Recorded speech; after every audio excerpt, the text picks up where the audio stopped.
अस्सलाम वालेकुम।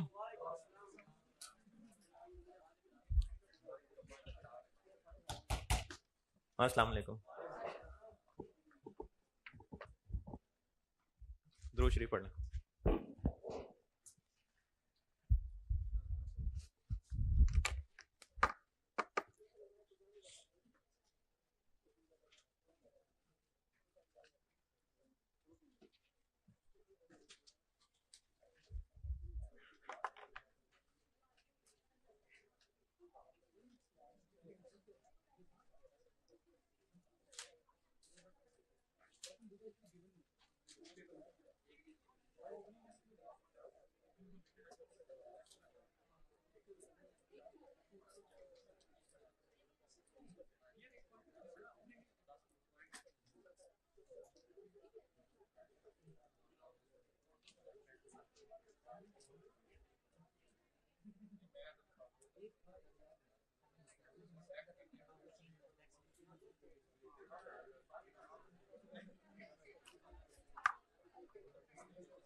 मैंने एंड कहाँ किया था? मैंने पूछा मैंने एंड कहाँ किया था? होमवर्क दिया था? हाँ जी हाँ जी, हॉर्नबिल का होमवर्क दिया था। हॉर्नबिल लिमिटेड का होमवर्क दिया था और उसमें जो क्लोजिंग वर्किंग प्रोसेस का पॉइंट था वो तो मैंने ऑलमोस्ट समझा के ही भेजा था। फिर भी अगर किसी ने किया हो और पूछना चाहते हो तो पूछें, क्योंकि मेरे हिसाब से उसमें यही वाला पॉइंट था। उसके अलावा आपने कुछ पूछना है तो पूछें। हाँ, एक बात और, ये कैसे पता कि फाइफो है कि एफको है? जब ओपनिंग ही नहीं है तो फिर फाइफो एफको की बहस भी नहीं, तो इसलिए फाइफो एफको कुछ भी नहीं है, क्योंकि ओपनिंग नहीं है। ओपनिंग होता तो फिर जरूरी होता जानना कि फाइफो है कि एफको है। और इस सवाल में आपने जो पूछना है पूछें, जिन्होंने भी किया है, इस सवाल में और क्या पूछना है। क्लोजिंग वर्किंग प्रोसेस ही था, वो मैंने पहले ही बता दिया था। अच्छा, कल मैंने ना वो केस 2 शुरू करके सिर्फ इतना ही लिखा था कि दोनों के लिए 3 के लिए अलग अलग कॉस्ट पर यूनिट और ईपीवी 3। इस बात को ना मैं एक मिसाल से समझा रहा हूं।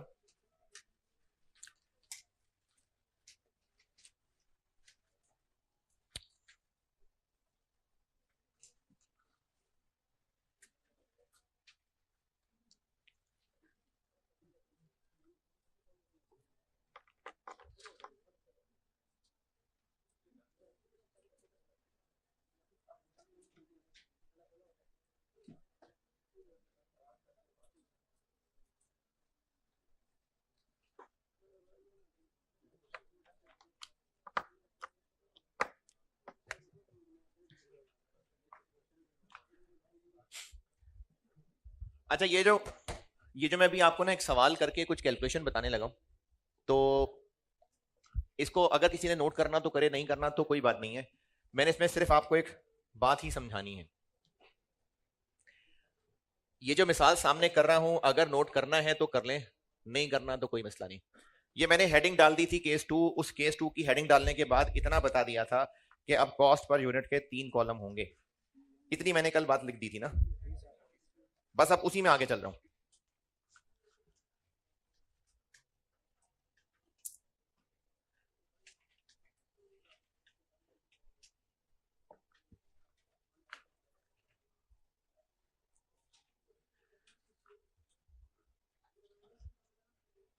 प्रोसेस 1 में जो रॉ मटेरियल था, चलें कच्चा दूध,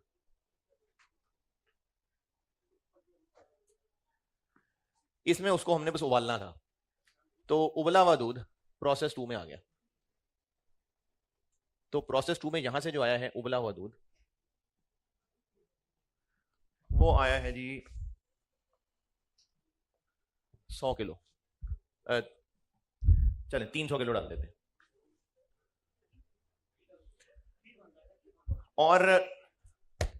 और इसकी जब स्टेटमेंट ऑफ वैल्यूएशन बनी होगी उसका जो कॉस्ट ऑफ कंप्लीटेड यूनिट्स निकला होगा वो इतने रुपए, ये इसकी ट्रांसफर इन हो गई। ये कर लेते हैं, चले 24,000। ओ खैर है, खैर है, खैर है। तो पर किलो कितना बन रहा है? 80 रुपए। ये हमें 80 रुपए किलो इस वक्त पड़ा हुआ है।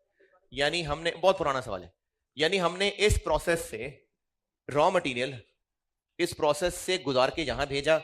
अब इसके लिए ये ट्रांसफर इन है, 300 किलो है, 24,000 रुपए। ये 24,000 कैसे निकला होगा? प्रोसेस 1 की cost of completed units total 24,000 आया होगा, यानी हमें ये इफेक्टिवली 1 किलो 80 रुपए का पड़ रहा है। फिर प्रोसेस 2 के अंदर हमने इसमें ना कुछ आर्टिफिशियल से फ्लेवर ऐड किए, कुछ फ्रूट फ्लेवर ऐड किए। ये डाल देते हैं 100 किलो, कोई बात नहीं, खैर दूसरों के लिए बना रहे हैं, अपने लिए थोड़ी है। तो ये जो 100 किलो किया, ये 70 रुपए किलो ये फ्लेवर थे, ये डाल दिए। और अगर कुछ भी लॉस नहीं है तो प्रोसेस 2 से हमारी जो फिनिश गुड्स थी, फ्लेवर्ड मिल्क, कितने किलो? 400 किलो। और इस प्रोसेस में कन्वर्जन कॉस्ट भी आई, चले 10,000 रुपए। ये कितना बना? 7,000। हमें ये प्रोसेस 2 से निकलने वाला आउटपुट टोटल कितने रुपए कॉस्ट किया? 24, 10 और 17, 41,000। 1 किलो कितना कॉस्ट कर रहा है? 102 पॉइंट, ठीक है। ये 41 दोबारा देखें, 24,000, 10,000 और 7,000 और 400 किलो डिवाइड बाय 400 तो 102। अगर हम इस 102 के तीनों कंपोनेंट अलग अलग देखना चाहें, इसकी कॉस्ट पर यूनिट निकाल रहा हूं, कॉस्ट पर केजी कह लें। अच्छा, कभी सवालों में वर्ड केजी होगा, कभी लीटर, और कभी बस जनरल सा वर्ड यूनिट होगा, क्योंकि यूनिट जस्ट एक जनरल वर्ड है जो बस एक बेस शो कर रहा है। अगर हम इन तीनों के टुकड़े अलग अलग कर दें तो इस फ्लेवर्ड मिल्क जो हमारा मेन प्रोडक्ट है, इस फ्लेवर्ड मिल्क के 1 किलो में अगर हम तीनों कंपोनेंट्स अलग अलग निकालना चाहें तो इसमें मिल्क पोर्शन कितना निकलेगा? क्या करूं, मेरी बात दोबारा सुने। 102 कैसे आया? 41,000 कैसे आया? 24, 10 और 7, इन सब को मिला के हमें 400 किलो बने, तो 1 किलो हमें 102.5 का पड़ा। अब मैं सिर्फ इस 102 के 3 टुकड़े कर रहा हूं। ये 400 किलो बनाने के लिए दूध कितना लगा है? 24,000 डिवाइडेड बाय 4, कितना बना? 60। और ये जो फ्लेवर थे सारे, ये कितने लगे? 7,000 डिवाइडेड बाय 400, 17.5। और कन्वर्जन 10,000 डिवाइडेड बाय 400, 25, 102.5।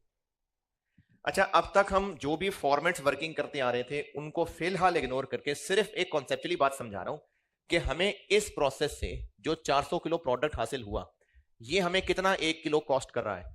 इसमें 3 कंपोनेंट्स हैं, दूध है, फ्लेवर है, और इस सारे के ऊपर कन्वर्जन कॉस्ट लगी है।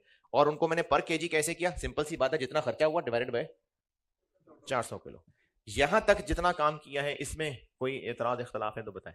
अभी मैंने कोई ईपी और कॉस्ट पर यूनिट की बात नहीं की, मैंने सादा सा हिसाब किताब किया है कि इस प्रोसेस से इतने किलो प्रोडक्ट हासिल हुआ जिस पे इतना इतना खर्चा इनकर हुआ है, और उनको मैंने डिवाइड किया है इस, यहां तक। अच्छा, अब से ऑनवर्ड जो मैं सब मेहनत चलाने लगा हूं ना, उसके लिए मेरा डायलॉग इंपॉर्टेंट है, जिसके लिए मैं सारी बात कर रहा था। ये फ्लेवर्स कितने रुपए किलो थे? 70 रुपए किलो। और वो उबला हुआ दूध 80 रुपए किलो। तो फिर ये 60 और 17.5 कैसे हो गए?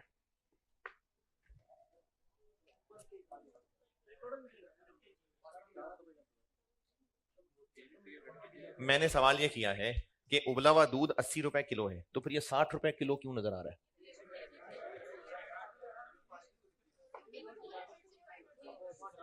400 से डिवाइड हुआ। अच्छा, हाँ, ये है असल में जो मैं सुनना चाह रहा था। न्यूमेरिकली तो ठीक है, वो 400 से डिवाइड हुआ है। मैं जुमला बोलता हूँ जो मैं सुनना चाह रहा था, जो आपको बताने के लिए सारी कहानी बनाई है, कि ये 80 रुपए दूध का 1 किलो है। ये दूध का 1 किलो नहीं है, ये प्रोडक्ट का 1 किलो में इतने रुपए का दूध है। ये 70 रुपए किलो, ये फ्लेवर है जो, यानी फ्लेवर का 1 किलो 70 रुपए का है। ये 70 क्यों नहीं आ रहा? क्योंकि इस प्रोडक्ट के 1 किलो में इतने रुपए का फ्लेवर है। और अगर ये अल्फाज समझ आते हो तो 1 किलो प्रोडक्ट में एक पाव फ्लेवर, पाव, अरे अंग्रेजी बच्चे भी होते हैं, 250 ग्राम्स, 250 ग्राम्स, तो एक पाव और इसमें 3 पाव। तो ये 60 रुपए और 80 रुपए का फर्क और 70 और 17.5 का फर्क है, जो मैं असल में समझाना चाह रहा हूं कि ये भी पर किलो है, लेकिन ये इसके 1 किलो का रेट है, ये इस दूध के 1 किलो का रेट है। जबकि ये हम क्या कर रहे हैं, हम प्रोडक्ट के 1 किलो की बात कर रहे हैं। प्रोडक्ट के 1 किलो में इतने रुपए का दूध, इतने रुपए का फ्लेवर डलता है। ये दोनों रेट का फर्क है जो मैं समझाना चाह रहा था। अगर बनी है बात तो आगे चलते हैं। ये मिसाल लिखना चाहें तो बिल्कुल लिख लें, और जो लिख रहे हैं वो जो मैंने आखिर में बात की ना, वो ये जरूर लिखना कि 80 और 60 में और ये 70 और 17.5 में फर्क क्यों है। ये बात जरूर लिखना, इतना लिखें और ये बात आखिरी वाली जरूर लिखें, फिर मैं यहां से कहानी आगे बढ़ाता हूं।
हाँ जी, नोटेड।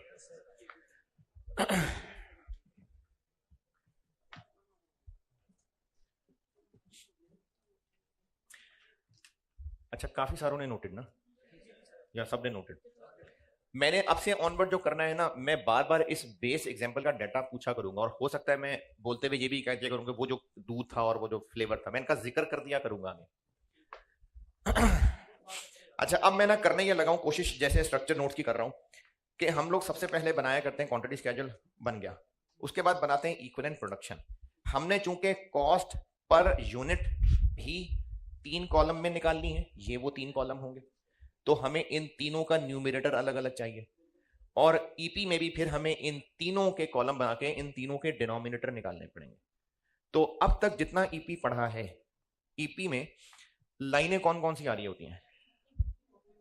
अगर एवरेज मेथड है तो कंप्लीटेड यूनिट्स, क्लोजिंग और एएलएजी, और अगर FIFO है तो कंप्लीटेड को 2 हिस्सों में तोड़ देते हैं। ये 4 लाइनें मैक्सिमम आ रही होती हैं। अब मैंने ना आपको, चूंकि ये मुश्किल है ना, तो मैं उन 4 लाइनों को एक एक करके बताता जाऊंगा, और फिर उनको जिसकी मुझे जरूरत लगी सवाल कराने की वो उस वक्त सवाल कराऊंगा, जिसकी मुझे उस वक्त जरूरत नहीं लगी बाद में कराऊंगा। तो मैं आपको इस केस 2 में ये सवाल करेंगे तो आपको आइडिया होगा, थोड़ा सा मुश्किल है। केस 2 में इवेंचुअली कॉस्ट पर यूनिट तक पहुंचाना है, तो इसके लिए हमें ईपी बनानी पड़ेगी। तो मैं आपको ना अब गाइडेंस देने लगा हूं, मैं बता रहा हूं पहले किस तरह। मैंने आपको ईपी के बारे में कुछ नोट्स लिखवाने, और कॉस्ट पर यूनिट के न्यूमरेटर के बारे में कुछ नोट्स लिखवाने। पहले ईपी के बारे में बताऊंगा, और ईपी के बारे में जो नोट्स बनवा रहा हूँ उसमें जो 4 लाइनें हैं वो चारों एक एक करके बताऊंगा। तो अब ना कुछ नोट्स इस तरह करने लगे हम, आप हेडिंग दे लें, नोट्स फॉर इक्विवेलेंट,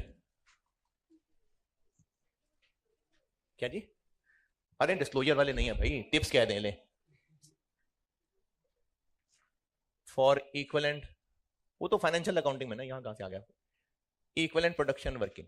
मैं आपको पहले इक्विवेलेंट प्रोडक्शन की वर्किंग के लिए नसीहतें बताने लगा।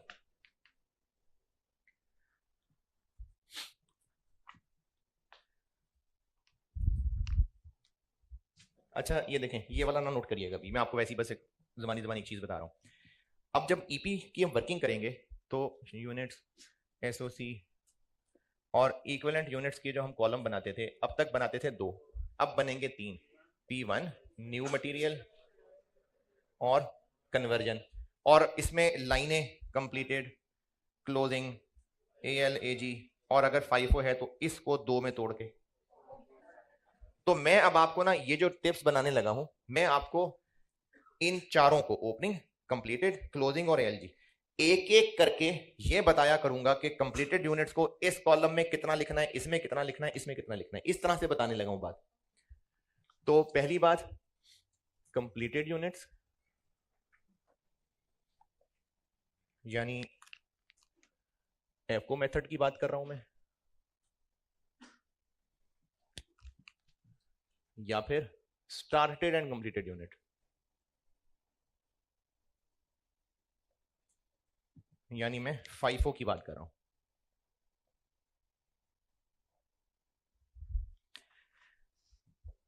कंप्लीटेड यूनिट्स आज तक जितना पढ़ा, इन कॉलम्स में आते ही आते हैं ना, या किसी में नहीं भी आते? हर कॉलम में आते हैं, और कितने आते हैं? 100% आते हैं। तो मैं ये बात कहने लगा हूं कि ये वाले यूनिट्स अगर एफको मेथड है या FIFO है, तो ये वाली line will be shown in EP columns, P1 column, new material column,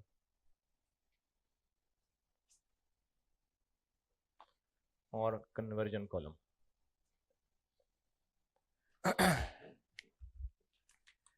आएंगे ही आएंगे, और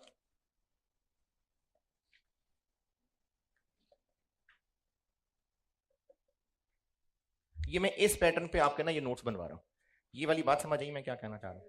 जब हम ईपी की वर्किंग करने लगेंगे, मैं केस 2 पे आ गया हूं। केस 2 क्या है? जिस प्रोसेस का सवाल है उसमें पिछले प्रोसेस से ट्रांसफर इन भी है और एक नई तरह का मटेरियल भी है। ये केस 2 बनाया मैंने। तो उसमें सवाल सॉल्व करते हुए आपको ईपी में भी 3 कॉलम बनाने पड़ेंगे और इनमें इन लाइनों के सामने क्या क्या लिखना है ये सिखा रहा हूं आपको। तो FIFO हुआ तो स्टार्टेड एंड कंप्लीटेड वाली लाइन, और F का हुआ तो कंप्लीटेड वाली लाइन। तीनों कॉलम में यूनिट्स आएंगे और पूरे पूरे आएंगे। तो टिक तीनों कॉलम में आएंगे और पूरे पूरे आएंगे। अब मैं ना इसी पैटर्न पे क्लोजिंग, ओपनिंग, AL, AG ये सब एक एक करके लिखूंगा। समझ आई बात?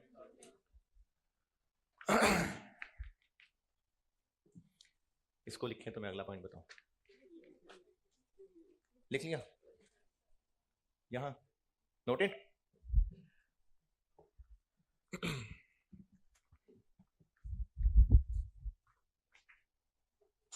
इन सब कॉस्ट्स के डिनोमिनेटर में कंप्लीटेड यूनिट्स आते ही आते हैं। ये बात मैंने यहां लिखी है।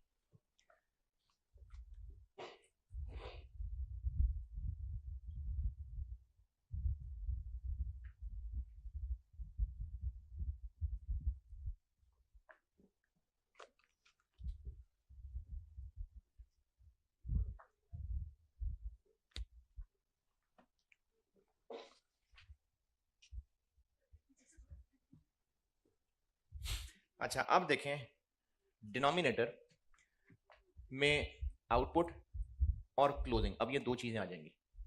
डिनोमिनेटर, कभी मैं डिनोमिनेटर कह रहा हूं, कभी मैं इसको ईपी कह रहा हूं। तो इन तीनों कंपोनेंट्स की पर यूनिट कॉस्ट निकालते हुए डिनोमिनेटर में 340 तो आएंगे ही आएंगे ना। 340 तो आएंगे ही आएंगे। अगर ये 60 किलो, अच्छा एक सुनहरी असूल याद कराता हूं। मैंने कहा था कि पर यूनिट कॉस्ट निकालते हुए किसी भी खर्चे के डिनोमिनेटर में वो यूनिट्स आएंगे जिन पर वो खर्चा हुआ है। ठीक है, पहले एक दफा बात की है। इसके बारे में कोई इंफॉर्मेशन कोई कम है? मैंने यह सारा कुछ बता दिया। कितने परसेंट कंप्लीट है? तो ये जो 60 किलो हैं ये 70% कंप्लीट है। तो इधर डिनोमिनेटर में कन्वर्जन के 340 पूरे आएंगे और 60 पूरे नहीं, 60 का 70% आएंगे।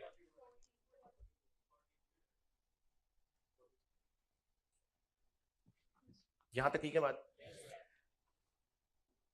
इसके डिनोमिनेटर में इसके 60 किलो लिखूंगा या नहीं लिखूंगा, अभी नहीं सवालिया निशान लगा था। इसके डिनोमिनेटर में 60 किलो लिखूंगा कि नहीं लिखूंगा, इस पे करता हूं बात।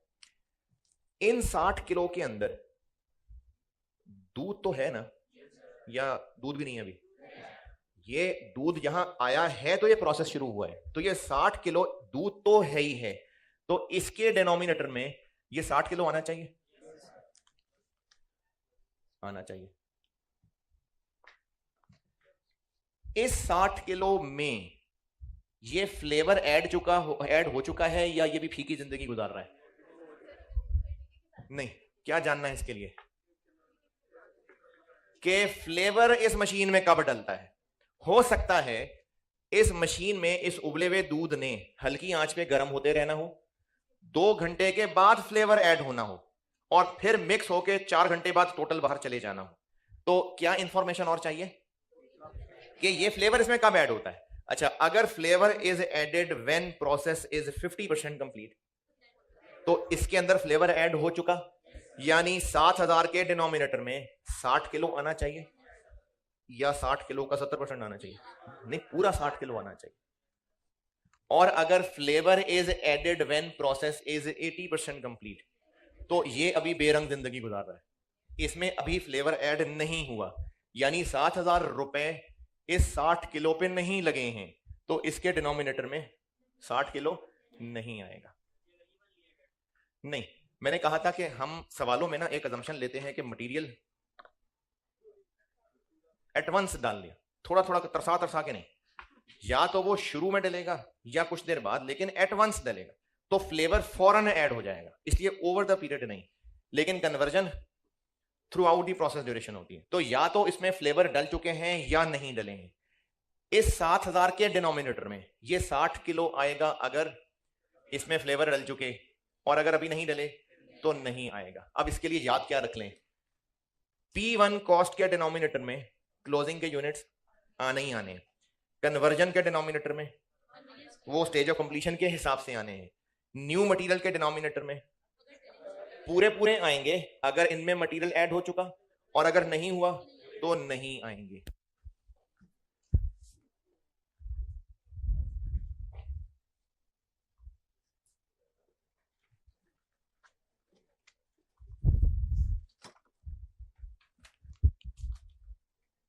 Closing work in process units EP columns में शो होंगे ऐसे। P1 के डिनोमिनेटर में ये आने ही आने और पूरे पूरे आने। कन्वर्जन के कॉलम में आने ही आने, लेकिन as per stage of completion आने। इसके कॉलम में आएंगे और पूरे पूरे आएंगे ओनली इफ। अच्छा, मैं लिख तो एक चीज रहा हूं, लेकिन जबानी दूसरी भी बताऊंगा आपको, जो दोनों में से आसान लगे वो याद रख लेना। लिख मैं ये रहा हूं only if stage of completion is ज्यादा या बराबर stage of new material addition. ये साइन ठीक लगा जी? अगर क्लोजिंग वर्क इन प्रोसेस इससे आगे निकल चुका हुआ या इसके बराबर पहुंच चुका हुआ, इसका मतलब से मिल्क ऐड हो चुका, फ्लेवर ऐड हो गया हुआ है, तो या तो ऐसे लिख लें या ऐसे लिख लेना कि इस कॉलम में ये यूनिट्स आने ही आने हैं अगर new material closing work in process में ऐड हो चुका है। तो अगर नया material closing work in process में ऐड हो चुका है तो यहां पर यूनिट्स लिखेंगे, और अगर भी नहीं हुआ तो नहीं लिखेंगे। चाहे ऐसे याद रख लें चाहे ऐसे याद रख लें। तो ईपी बनाते हुए हमने क्लोजिंग वर्क इन प्रोसेस की लाइन के सामने इस कॉलम में क्लोजिंग के यूनिट्स लिखने ही लिखने, इस कॉलम में लिखने ही लिखने, लेकिन जैसे पहले करते थे। इस कॉलम में लिखने हैं और पूरे लिखने हैं, लेकिन तब लिखने हैं अगर उनमें नया मटेरियल ऐड हो चुका, और वो आप ऐसे पहचानेंगे। नहीं, ऐसे।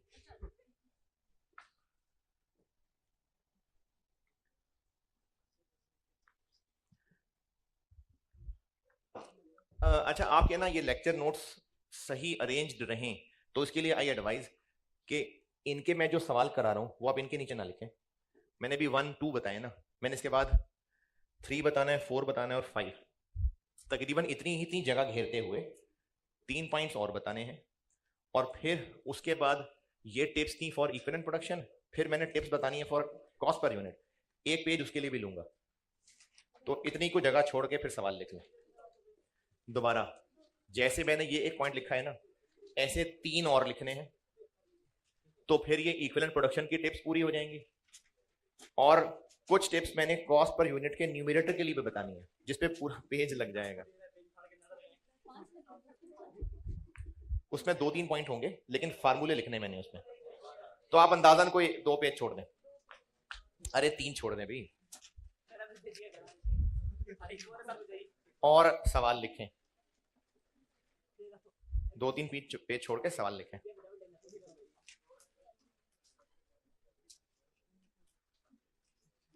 अच्छा, मैं पेज एक साइड को कह रहा हूं, तो 2 3 साइड्स,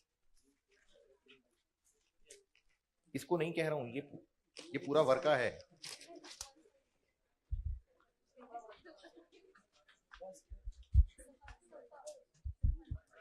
सीए के स्टूडेंट्स को सर नासिर पेजेस का फर्क समझाते हुए सवाल लिखें।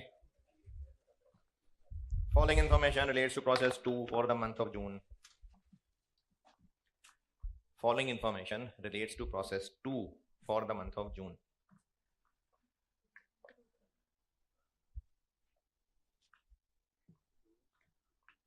Cost of units received from process 1. Cost of units received from process 1.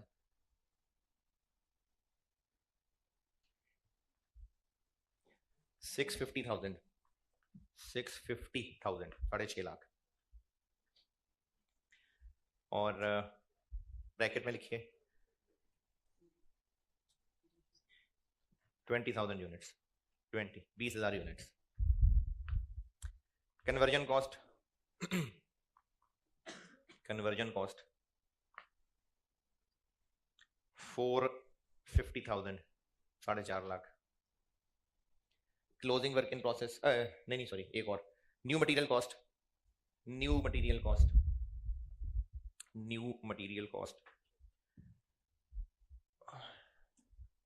320,000 और ब्रैकेट में लिखें 10,000 units, 10,000 units. Closing work in process, closing work in process 3,500 units, 3,500 units, 80% complete, 80% complete. New material is added, new material is added when process is, new material is added when process is 85% complete, 85% complete। मुझसे required है statement of evaluation, statement of evaluation.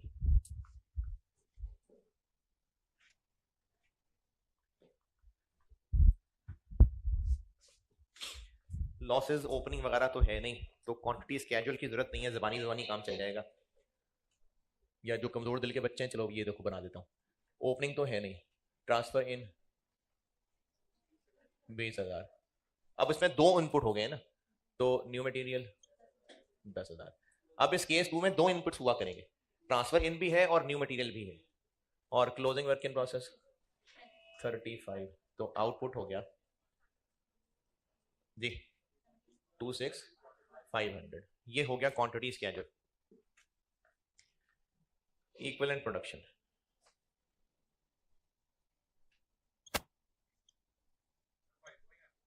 शाबाश।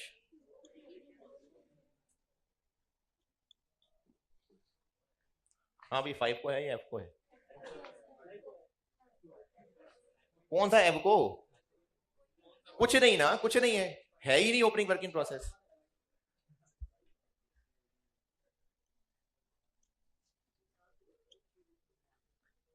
Completed units 26,500 और ये तीनों में 26,500।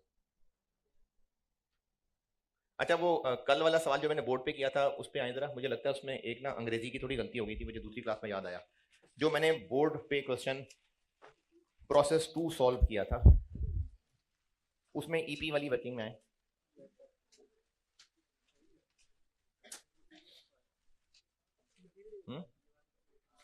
इसमें देखें closing work in process और एबनॉर्मल वाली लाइन, ऊपर मैंने कॉलम्स में तो P1 लिख लिया, लेकिन ये साइड पे अंग्रेजी लिखते हुए मैं मटेरियल कह गया था, तो वो भी मटेरियल की जगह P1 है।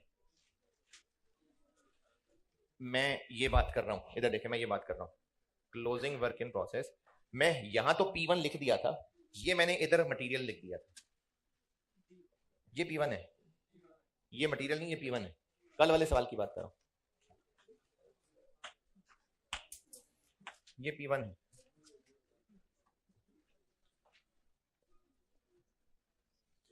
और अब आज वाले सवाल में ये 3 चीजें हो गई। ये 100% न्यू मटेरियल इसमें लग गया है कि नहीं लगा? न्यू मटेरियल इनमें ऐड हो गया या नहीं? नहीं हुआ, नहीं हुआ। हो गया होता तो यहां में पूरा 100% लिखता। कन्वर्जन, नया मटेरियल मैंने कहा ऐड होता है व्हेन प्रोसेस इज 85% कंप्लीट, तो इस क्लोजिंग में तो अभी पहुंचा ही नहीं है, इसलिए नया मटेरियल इसमें नहीं लगा। तो ये हो गया 35, इधर कुछ नहीं, 2800।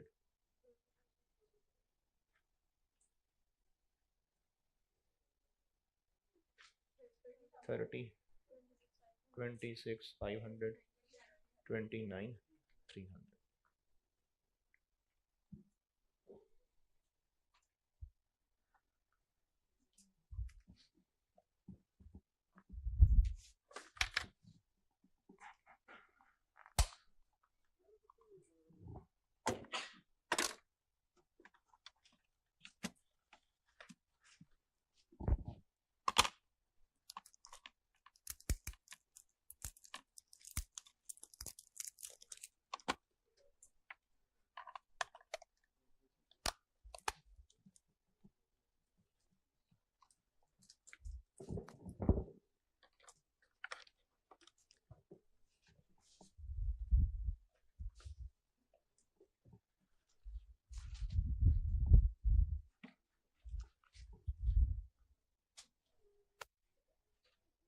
Cost per unit.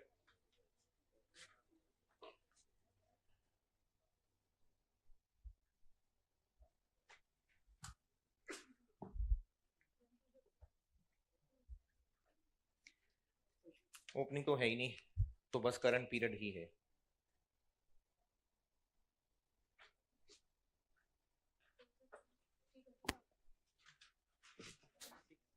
सिक्स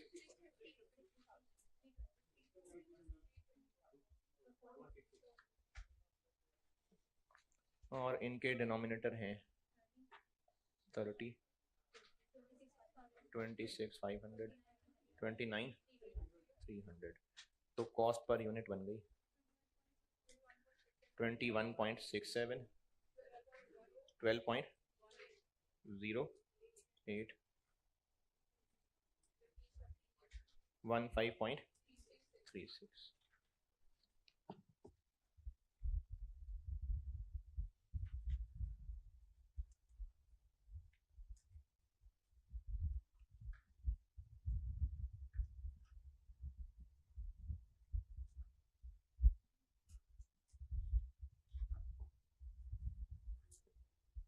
अच्छा, अब तक तो मैंने स्पेसिफिकली ये बात नहीं की थी, लेकिन अब चीज़ें ना ज़्यादा मुश्किल हो जाएंगी।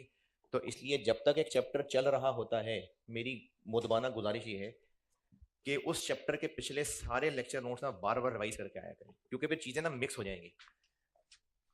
कुछ बच्चों के ना माइंड में ये आ जाता होता है कि हमने शायद P1 वाले खर्चे यहाँ दोबारा लिखने शुरू कर दिए। ये मैं P1 वाले खर्चे दोबारा नहीं लिखना शुरू हो रहा, मैंने ये इस 24,000 को कहा है। ये प्रोसेस 1 की कॉस्ट ऑफ कंप्लीटेड यूनिट्स है जो अब यहां आई है, ये मैंने इसको यहां लिखा है। P1 वाले सारे खर्चे दोबारा नहीं लिख रहा, ये कॉस्ट ऑफ यूनिट्स जो वहां से आए हैं ये उनकी कॉस्ट है, इसको यहां लिखा है। ये 70,000, 7,000 ये है, और ये 10,000 ये प्रोसेस 2 के अंदर आने वाली चीजों के ही खर्चे हैं। और इससे बनाता हूं अब statement of evaluation.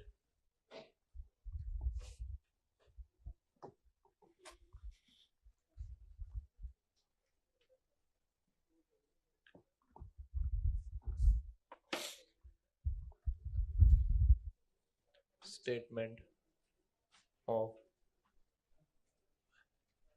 Evaluation.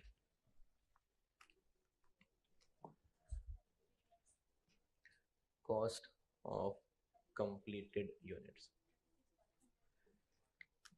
Completed units हैं 26,500 और इनटू ये तीनों 26,500 इंटू ये तीनों 21.67 प्लस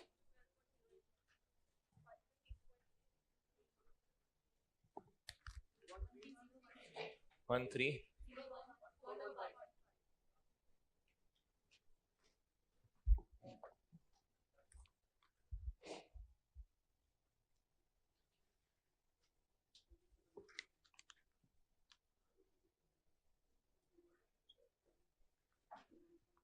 न्यू मटेरियल इनमें अभी लगा ही नहीं है, तो P1 यानी 3500 इंटू 21.67 और 2800 इंटू 15.36।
हाँ जी, नोटेड।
इस महीने के शुरू में इस प्रोसेस के अंदर पड़े हुए थे 50 किलो।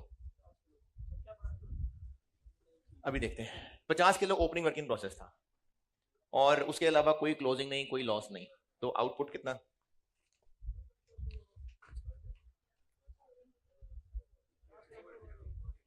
450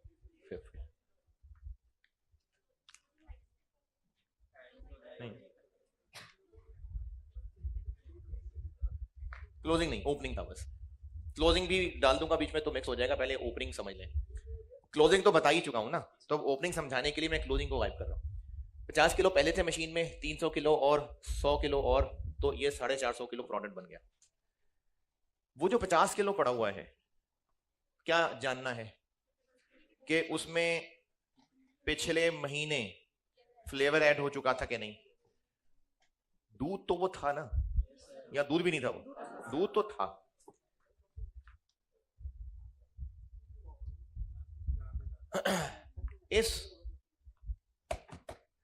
इसके अंदर दूध था।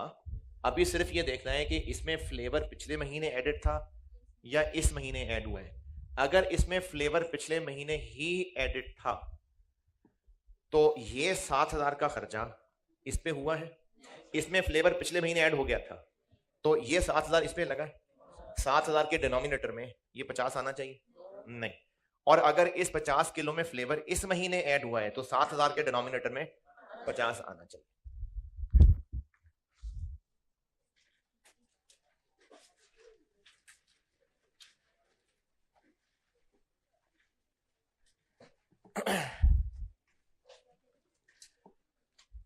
और अगर ये ओपनिंग वर्क इन प्रोसेस था अल मशहूर 60% कंप्लीट, तो इधर क्या लिखूं? बाकी 40%, यानी ये जैसे पहले करते हैं और इसके डिनोमिनेटर में या तो ये आएगा या नहीं आएगा। और क्या रूल बना लें कि अगर नया मटेरियल अब इस महीने में ऐड हुआ है तो यहां आएगा, और अगर पहले ऐड हो चुका था, और उसको पहचानने के लिए इधर क्या साइन लगाऊं मैं?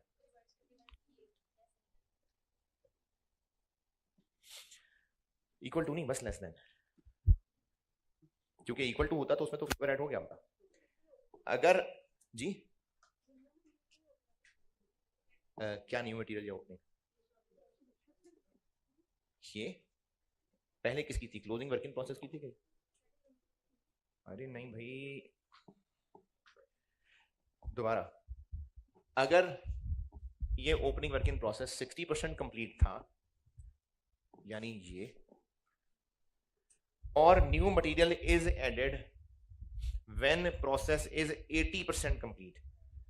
ये 60% था, new material is added when process is 80% complete. तो इस महीने इसमें फ्लेवर ऐड हुआ है ना, तो फ्लेवर के डिनोमिनेटर में वो 50 किलो आने चाहिए। अब इस चीज के लिए चाहे ये लिख लें कि ये आएंगे ही आएंगे अगर इनमें न्यू मटेरियल इस महीने ऐड हुआ है तो। और अगर पिछले महीने हो चुका था तो नहीं आएंगे। अब इसको पहचानेंगे कैसे? ओपनिंग वर्क इन प्रोसेस की स्टेज ऑफ कंप्लीशन 60% थी और stage of new material addition 80% है, तो इसका मतलब है हाँ इस महीने इसमें ऐड हुआ है। और यहाँ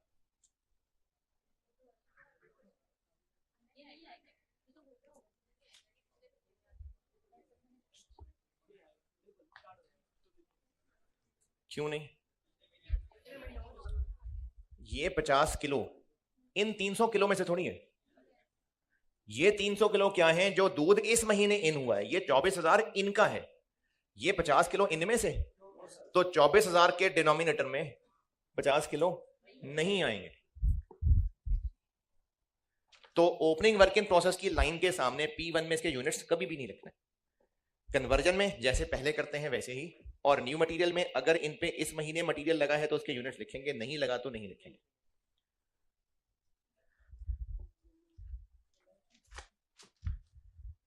सवाल लिखें।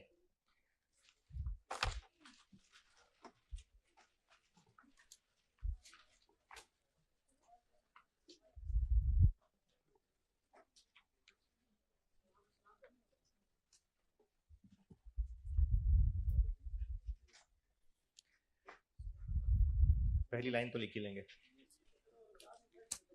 Following information relates to process 2 for the month of June. है जी, वो अगर कोई अगली टाइम में दोबारा पढ़ने आया तो उसको मैं फिर जुलाई लिखाऊंगा, वरना अभी जून ही। तो लास्ट टाइम ना मई लिखवाया करता था मैं, तो अब उनको कुछ नया लगे कुछ रिपीटर बच्चों को, इसलिए जून लिखवा दिया करता हूँ। तो following information relates to process 2 for the month of जून।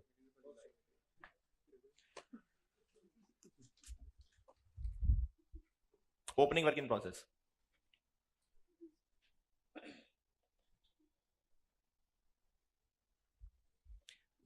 अच्छा ये जो रिपीटर बच्चे हैं ना, ये बेटे दिल पे मायूस ना हुआ करें, हो गया जो होना था, बस अब दोबारा से कोशिश करें। ये मैं कभी अगर रिपीटर बच्चों की कोई मजाक कर रहा हूं तो बेइज्जती नहीं कर रहा,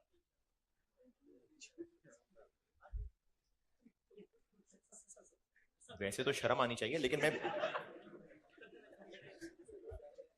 लेकिन सच में बेइज्जती नहीं, आप वो वैसी बस मजाक कर लेते हैं कभी। Opening working process 2000 units, 2000 units, और इनके साथ ब्रैकेट में लिख लें 70% कंप्लीट, 70% कंप्लीट, और इनकी कॉस्ट लिखें P1 कॉस्ट 36,000। ये मैं ओपनिंग वर्क इन प्रोसेस की कॉस्ट बता रहा हूं, P1 cost 36,000, new material cost 40,000 और कन्वर्जन कॉस्ट 60,000। चले करंट मंथ इंफॉर्मेशन लिखें, current month information, cost of units transferred in, cost of units transferred in,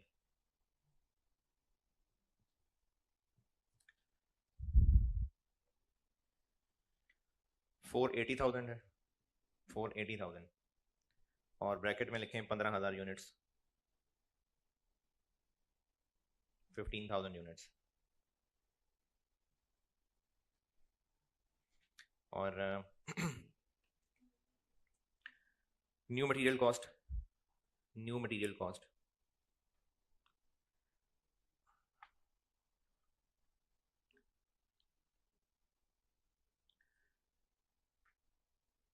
$4,04,000,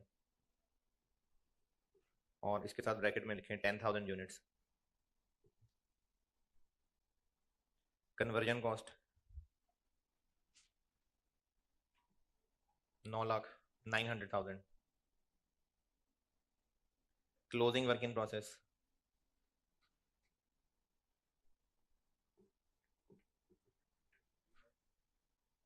1,200 units, 1,200 units,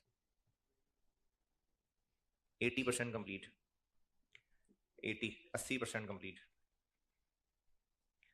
new material is added, new material is added when process is 60% complete, new material is added when process is 60% complete।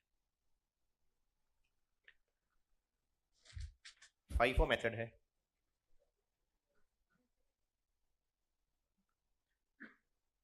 या दोनों से ही? Homework है। Statement of evaluation, process 2 की statement of evaluation.